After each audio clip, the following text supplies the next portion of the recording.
మనం ఉపయోగించని దుస్తులు, వస్తువులను అవసరమైన వారికి ఇస్తే బాగుంటుంది కదా అని అనుకుంటాం. సరైన దుస్తులు లేక, కొత్తవి కొనుక్కోలేక మరికొందరు సాయం కోసం ఎదురు చూస్తుంటారు. ఇలా ఉన్నవారికి లేనివారికి మధ్యలో అంతరం పూరించాలని నిర్ణయించుకున్నారు విశాఖపట్నంకు చెందిన దంపతులు విజయ్, నీరజ. 2025 సెప్టెంబర్లో ఫ్రీ షాప్ ప్రారంభించారు. అక్కయ్యపాలెంలో పోర్ట్ స్టేడియం వెనుకే వీరి ఇల్లుంటుంది. ఇంట్లో ఒక చిన్న గదిలోనే దీన్ని నిర్వహిస్తున్నారు. దీనికి కొందరు స్నేహితులు కూడా వారికి సహకరిస్తున్నారు.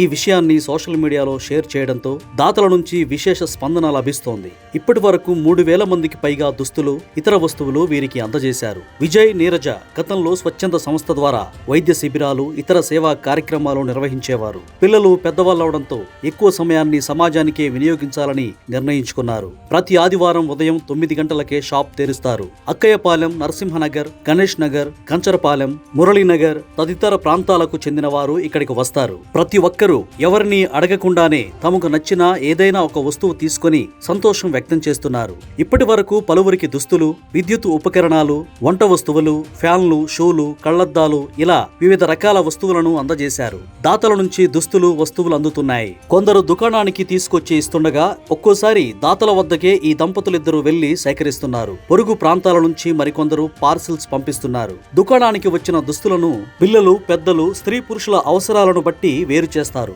వాటన్నింటినీ ఉతికి ఇస్త్రీ చేసి దుకాణంలో అందుబాటులో ఉంచుతారు. వారంలో ఒక రోజు ఈ పనులన్నీ చేసుకుంటారు. వీరికి మరో 15 మందికి పైగా స్వచ్ఛందంగా సహకరిస్తున్నారు. ఇకపై ప్రతి నెల 2వ శనివారం అవసరంలో ఉన్న వారి వద్దకే వాటిని తీసుకెళ్లాలని నిర్ణయించుకున్నారు. ఈ నెలలో మల్కాపురంలో 1000 మందికి అందించాలనే లక్ష్యంతో ఉన్నట్లు విజయ్, నీరజ చెప్పారు.